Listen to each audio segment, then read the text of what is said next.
Everything you guys have heard and seen about the National in terms of parking, the bathroom lines, it's all true. And in this video, I want to give you my honest breakdown and reaction from the most recent National in Cleveland, Ohio. The 2024 National was very fun in a lot of ways, but also a little upsetting in some other ways. And in this video, I want to dive into that. So I've been sitting and thinking, should I start with the good? Should I start with the bad? I know some people like the bad news first, and then they like to be kind of, you know, up uplifted with the good news. So I think I'll start with the bad news first, or what I thought were negatives of the National.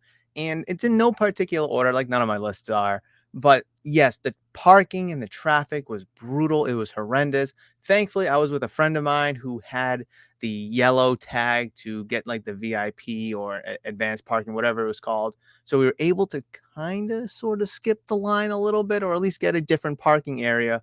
But we were also coming in from the back entrance and not the main entrance. And I saw the main entrance, like kind of coming off the highway, was backed up like crazy. And the wild thing is, there was no police directing traffic. And I think that should have been a priority, kind of having an idea that, hey, this might be a pretty big event and that there's going to be a lot of people and a lot of cars. So I think if there was police kind of directing traffic, kind of orchestrating the flow of things, I think it would have been a little bit better. But just because of the mass amount of cars, it probably wasn't going to be significantly better. So yes, it was true.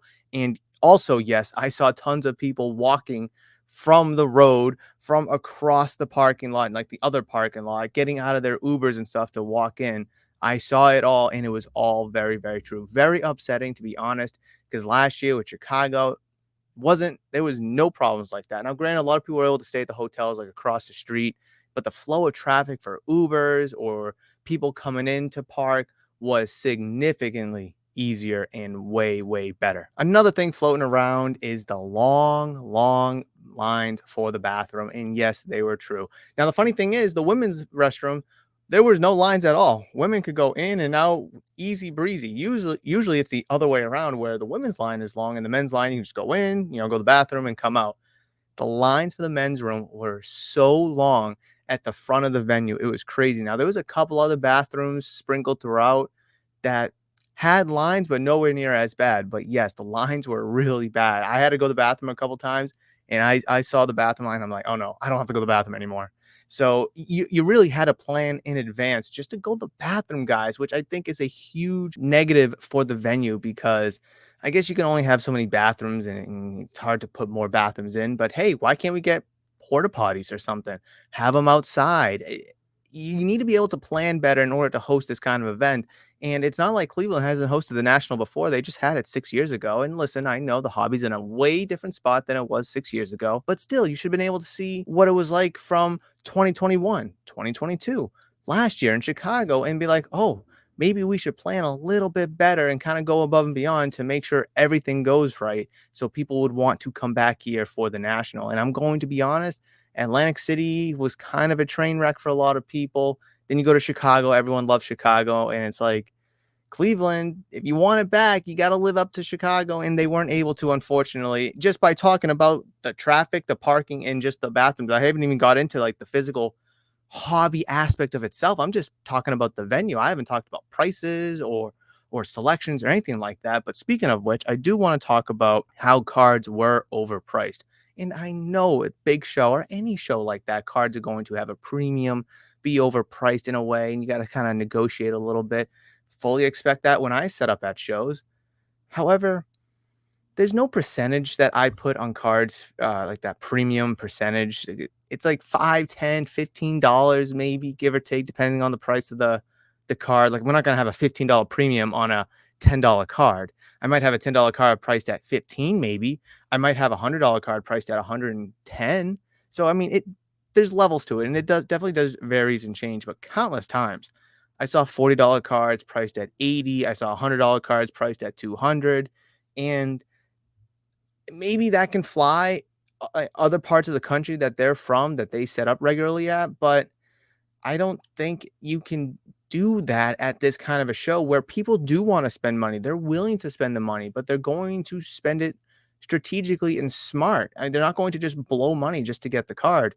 And listen, I know that if they don't sell it to me, they'll probably sell it to the next person. And I countless times went up to the vendors, and when asked them, after my conversations, getting to know them a little bit, asking how the show is, I would ask them like, "Hey, could you work with me on some of these prices?" And like, just to let you know, I'm not looking for like 50, 60%. I didn't tell them what I was looking for, but like internally, I'm thinking 80, 85, depending what it is, 90%.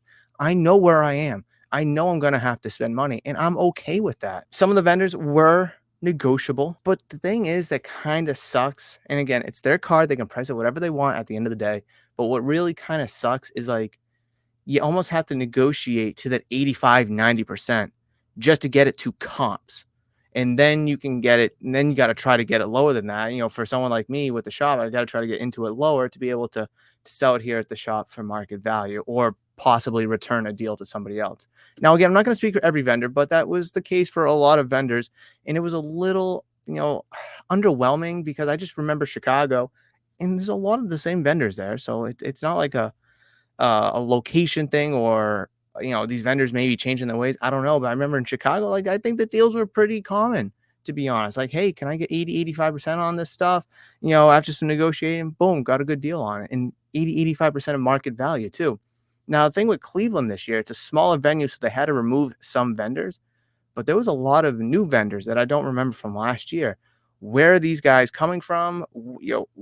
Are they just like online guys? Are they just eBay guys? Like, how are they getting in and setting up as the national? Like, listen, I would love to one day. I don't think I will. I guess that's a conversation for another day or a rant maybe for another day. Another thing I wanted to talk about was the lack of Pokemon in non-sports cards. I mean, not just last year, but even in Atlantic City too. I saw tons of Pokemon, tons of Marvel, tons of Yu-Gi-Oh, Magic. And when I say tons, I say that loosely. Don't think like hundreds and hundreds of vendor tables, but a good amount, couple dozen maybe in totality between the TCGs or the non-sports for that matter. I saw maybe not even 10, maybe not even like 6 or 7 in total. And if you guys watch the vlog series, I explicitly said that I am looking for Pokemon today in the last video on Saturday. I'm looking for Pokemon. I don't want anything besides Pokemon.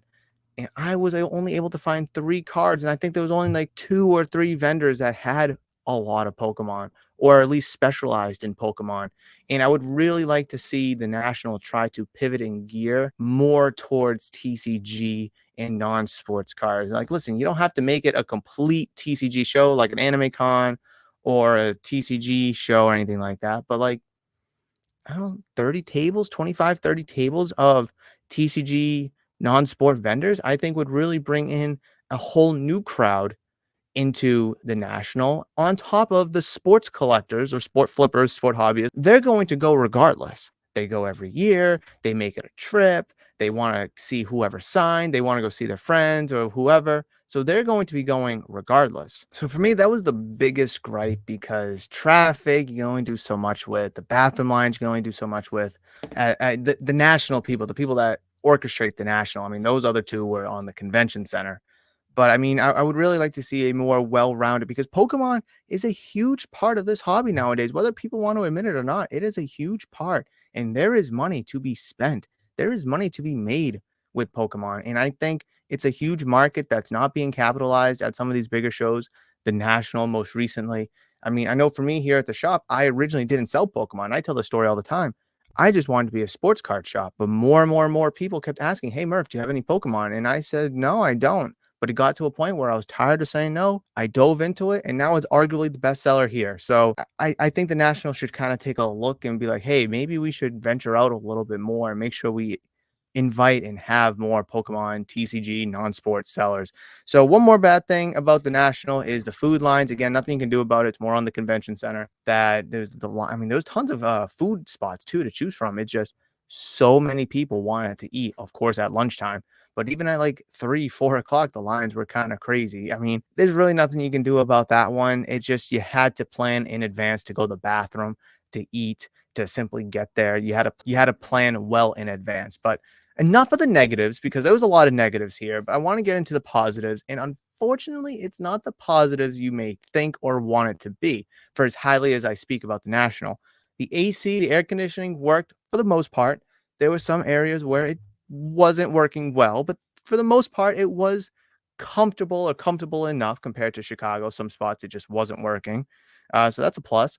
The Wi-Fi slash signal for looking up market values, looking up comps, charts, graphs, whatever prices, for the most part worked, but there was some times where it didn't work. It was spotty in places, and then there was obviously some times where it didn't. But overall, compared to last year, it was fairly productive, I would like to say.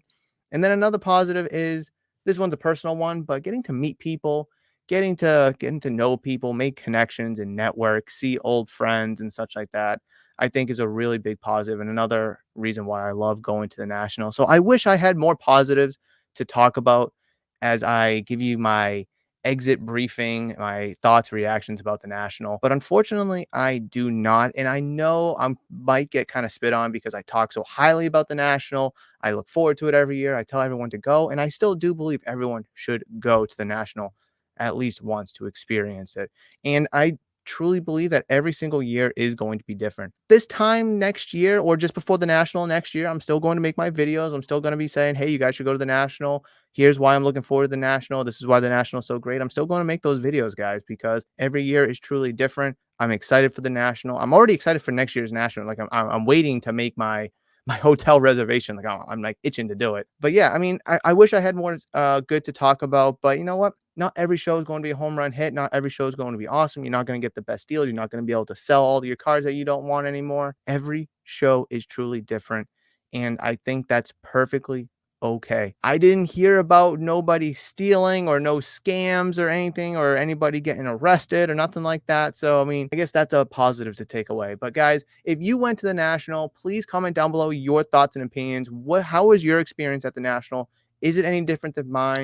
Were you able to experience, better bathroom visits, better parking situations than I was? But I want to know your opinions if you went to the National. Comment down below. Please press all the buttons. Check out the channel membership program. Hopefully you enjoyed this video. And if you did, I've queued up an excellent video right there for you guys that I do believe is going to be excellent for your hobby endeavors. Thank you for watching. I'll see you in that one, guys.